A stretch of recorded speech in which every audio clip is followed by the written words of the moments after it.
행복의 메커니즘을 이해하지 못하고 행복을 추구하는 것은 도구를 다루는 기본 지식도 없이 멋진 집을 손수 짓겠다고 하는 것과 같은 것이라고 합니다. 삶을 변화시키는 채널 Change My Life입니다. 65개국 약 2천여 개의 신문사에 연재되었던 딜버트라고 하는 만화가 있습니다.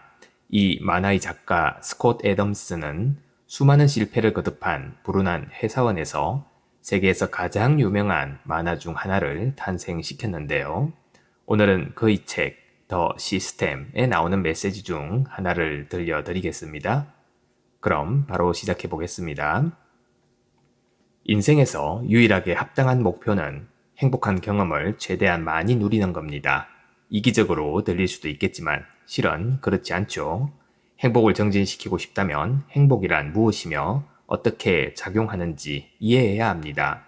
당신은 행복의 공식이 상당히 명확한 것이라고 생각할지 모르지만 그게 그렇지 않습니다. 행복의 메커니즘을 이해하지 못하고 행복을 추구하는 것은 비료주기, 병충해 방지, 물주기 같은 기본 지식도 없이 정원을 가꾸는 것과 같은 겁니다. 땅에 씨를 뿌리기는 쉽지만 멋들어진 정원을 만들기 위해서는 원예의 기술을 알아야 하는 거죠. 정원 가꾸기와 마찬가지로 행복해지는 것도 겉으로만 간단해 보일 뿐입니다. 제가 정의하는 행복이란 신체 내 화학작용에 의해 마음 속에서 즐거운 감각을 생성할 때 느끼는 기분인데요. 이 정의는 추상적인 것이 아니라 과학적인 거죠. 환경이 사람들의 생각을 좌우하지 않는다는 게 과학적으로 증명되고 있습니다. 살면서 아무리 힘든 일을 겪어도 행복해 보이는 사람이 있는 반면에 일이 잘 풀리는데도 행복을 느끼지 못하는 사람도 있다는 것을 우리는 경험을 통해 알고 있죠. 사람들이 느끼는 행복의 범위는 저마다 다르며 한정적입니다. 따라서 한 사람의 삶에서 일어나는 다양한 사건들은 그가 가진 범위 내에서만 행복감을 느끼게 할 수 있다는 거죠. 저는 행복한 상태를 유지하기 위해 꽤나 많은 노력을 기울입니다. 행복을 느끼는 데 필요한 신체의 화학 물질을 의도적으로 만들어내죠. 물론 주변 상황과 환경을 향상시키려는 노력도 함께 기울입니다. 하지만 행복을 느끼는데 환경 개선은 20% 정도의 효과를 지녔을 뿐이고 나머지 80%는 화학물질에 달려 있다고 생각합니다. 그렇게 생각하는 편이 훨씬 더 도움이 되죠. 저를 둘러싼 상황이나 환경이 잘못되었다고 한들 바로바로 고칠 수가 없기 때문입니다. 반면에 신체의 화학물질은 생활 습관을 통해 쉽게 조절할 수 있는 거죠. 그러면 생각이 긍정적으로 바뀌고 살면서 마주치는 장애물도 별것 아닌 것처럼 여기게 됩니다. 그럼 신체의 화학물질을 조절하는 메커니즘에 대해 말씀드리죠. 먼저 의사에게 기분이 나아지는 약을 처방받을 수 있습니다. 실제 항우울제 산업은 거대한 산업이 되었죠. 하지만 저는 좀 더 자연스러운 방식을 권하고자 합니다. 먼저 행복의 화학물질을 조절하는 가장 효과적인 방법은 하고 싶은 일을 하고 싶을 때에 하는 겁니다. 하지만 당신이 원하는 일을 모두 다 할 수 있을지언정 늘 원하는 때 할 수 있는 것은 아니죠. 배고플 때 먹는 평범한 음식이 배부를 때 먹는 엄청나게 맛있는 음식보다 당신에게 훨씬 더 많은 행복감을 안겨다 줄 겁니다. 음식의 실질적 가치보다 중요한 것은 타이밍이죠. 낮잠도 마찬가지입니다. 필요할 때 낮잠을 자면 정말 좋지만 저녁 잠자리에 들기 1시간 전에 낮잠을 잔다면 좋을 리가 있을까요? 행복해지려면 일의 순서와 타이밍을 조절할 수 있어야 합니다. 행복을 타이밍의 관점에서 보는 것이 그만큼 중요하죠. 타이밍은 돈이나 노동력 등 다른 자원보다 조절하기 더 쉽기 때문입니다. 유연한 스케줄과 평균적인 자원을 지닌 사람이 유연한 스케줄을 제외하고 모든 것을 다 갖춘 부자보다 더 행복할 수 있습니다.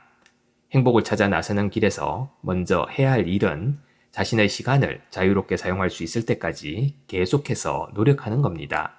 인생에서나 자신의 일에서 큰 결정을 내려야 할 때는 스케줄의 유연성 여부, 즉 시간을 얼마나 자유롭게 사용할 수 있는 일인가를 고려하세요. 현실적으로 때로는 오랜 시간 견디며 일하고 아이들을 돌보는 등 의무적인 일들을 해야 할 때가 있습니다. 하지만 장기적으로 자신의 스케줄에 최대한 자유를 부여할 수 있는 방법을 찾아야 하는 거죠. 그 방향으로 나아가야 합니다. 행복은 당신이 지금 있는 곳보다는 당신이 나아가는 방향과 더 많이 관련되어 있습니다. 이렇게 행복의 방향성이 중요하다는 점을 고려한다면 해마다 실력이 향상될 수 있는 운동이나 취미를 가져보는 것도 좋은 생각입니다. 테니스와 골프가 완벽한 예라고 할 수 있죠. 이 두 가지 운동은 60세를 훌쩍 넘긴 나이에도 계속해서 실력을 향상시킬 수 있는 종목이니까요. 무엇이든 천천히 지속적으로 개선되고 있다면 자신이 올바른 방향으로 나아가고 있다는 기분이 들게 됩니다. 진전을 이루고 있다는 느낌은 신체를 자극해 행복감을 느끼게 하는 화학물질을 만들어내죠.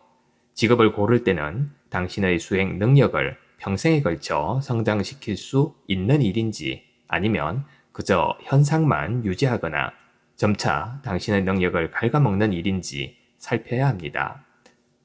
그 다음으로 충분히 익혀야 할 행복의 요소는 상상력입니다. 미래가 오늘보다 훨씬 더 나을 거라는 막연한 상상이 도움이 됩니다. 저는 숨막힐 정도로 눈부신 미래를 상상하는 것을 좋아합니다. 정확한 미래를 상상할 필요는 없죠. 단지 더 나은 미래에 대한 막연한 상상만으로도 뇌는 화학물질을 만들어내어 오늘의 당신을 더 행복하게 만들어 줍니다. 그렇게 얻은 행복감은 당신의 에너지를 높여주고 현실에서 쏟는 노력들을 더 가볍게 만들어주죠. 이것이야말로 상상력이 현실에 영향을 미치는 또 다른 사례인 겁니다. 현실이 당신의 상상력을 통제하도록 내버려 두지 마세요. 상상이 현실을 조종하도록 해야 합니다. 행복이란 마음의 수수께끼도 아니고 마법도 아니라는 겁니다. 행복은 자신이 건강하다고 느끼고 유연한 스케줄대로 생활하며 밝은 미래를 상상할 때 느끼는 자연스러운 감정입니다. 제가 살면서 보고 느낀 바에 따르면 우리 기분의 80%는 몸이 어떻게 느끼느냐에 달려 있고 나머지 20%는 유전자와 환경, 특히 건강에 달려 있습니다. 스스로 질문해 보세요. 일찍 일어나 운동하고 잘 먹고 적당한 수분을 섭취하고 숙면을 취했던 날의 기분이 어땠는지 말입니다. 아마 잘 모를 겁니다. 보통 그런 일엔 주의를 기울이지 않고 살아왔으니까요. 행복의 5가지 구성 요소는 유연한 스케줄, 유쾌한 상상, 건강한 식단, 운동, 그리고 양질의 수면입니다. 이 5가지만으로는 뭔가 부족해 보일 수도 있다는 걸 저도 알고는 있죠. 거기에 더해 섹스, 소울메이트, 명성, 인정, 존재감, 일에서의 성공 등 훨씬 더 많은 것을 바랄 수 있습니다. 제가 일부러 5가지 요소만 언급한 이유는 저 5가지만 철저하게 실행하면 당신이 원하는 다른 요소들은 자석에 이끌리듯 다가올 것이기 때문입니다. 당신이 건강하고 행복하고 에너지가 가득한 사람이라면 다른 사람들이 당신과 함께 하기를 원할 겁니다. 저는 만화가로서 저의 경력이 최고점에 도달했을 때 인생에서 가장 큰 돈을 만질 수 있게 되었습니다. 그 순간은 어려서부터 원했던 일을 하고 있었죠. 원하는 만큼 유명세도 얻었습니다. 하지만 갑작스럽고 극심한 슬픔에 빠졌었죠. 이게 무슨 조화일까요?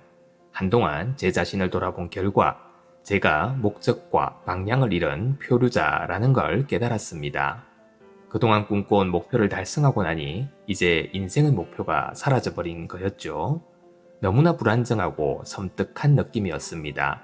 저는 행복의 선을 넘어 불행의 늪으로 깊이 빠져들었고 헤어나지 못하고 있었습니다.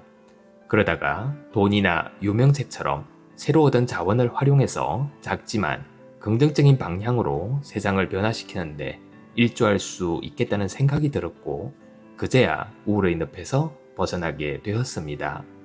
너무 큰 성공은 불행의 씨앗이 된다는 말은 행복에게 온 고민처럼 보이죠. 보통 사람들은 그런 불행 아닌 불행을 겪기 위해 평생을 바쳐 일하니까요. 만약 당신이 원하던 큰 성공을 얻게 된다면 자연스럽게 외부로 주의를 돌리게 될 겁니다.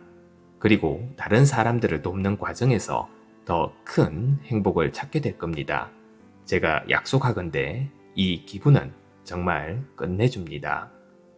감사합니다. 매일 아침 소중한 메시지를 전해드립니다. 구독과 좋아요 부탁드립니다.